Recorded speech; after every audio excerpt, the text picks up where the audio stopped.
Matteo Renzi. Et c'est lui dont on va parler maintenant, le nouveau président du Conseil italien. Il ouvre demain le 3e sommet européen sur l'emploi des jeunes. Matteo Renzi qui s'efforce de faire passer au forceps une réforme du travail en Italie. L'Italien souhaite aussi débattre avec ses homologues de la situation économique. Portrait d'un Européen avec qui il faut désormais compter. Pascal Verdeau, Tahar Nasri. Il donne déjà un nouveau souffle à son pays et veut désormais incarner le réveil européen. Premier discours de Matteo Renzi devant les eurodéputés, un langage simple, direct, qui va à l'essentiel. Le vrai grand défi pour notre continent, c'est de retrouver l'âme de l'Europe. Retrouver le sens profond de notre vivre ensemble. Un communicant hors pair, accro aux réseaux sociaux, qui veut mettre à la casse les crocodiles politiques et qui avance très vite, sans complexe.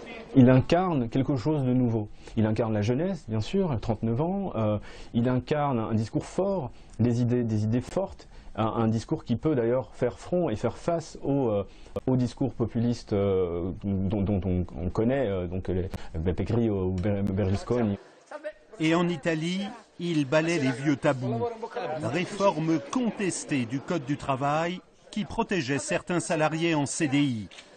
Contre les syndicats, Renzi veut supprimer les freins à l'embauche tout en améliorant le statut des travailleurs les plus vulnérables. Matteo Renzi s'attaque à un code du travail qui remonte aux années 70 et il essaie en fait de dépoussiérer un système de protection des travailleurs qui était adapté à un marché du travail qui n'existe plus et donc qui pour l'instant est pensé pour donner plus de protection aux travailleurs intérimaires, aux travailleurs précaires qui maintenant constituent la majorité des travailleurs italiens. Débloquer l'Italie qui compte près de 44% de jeunes au chômage, mais aussi mobiliser les autres Européens, ce sera l'objet du sommet sur l'emploi demain à Milan.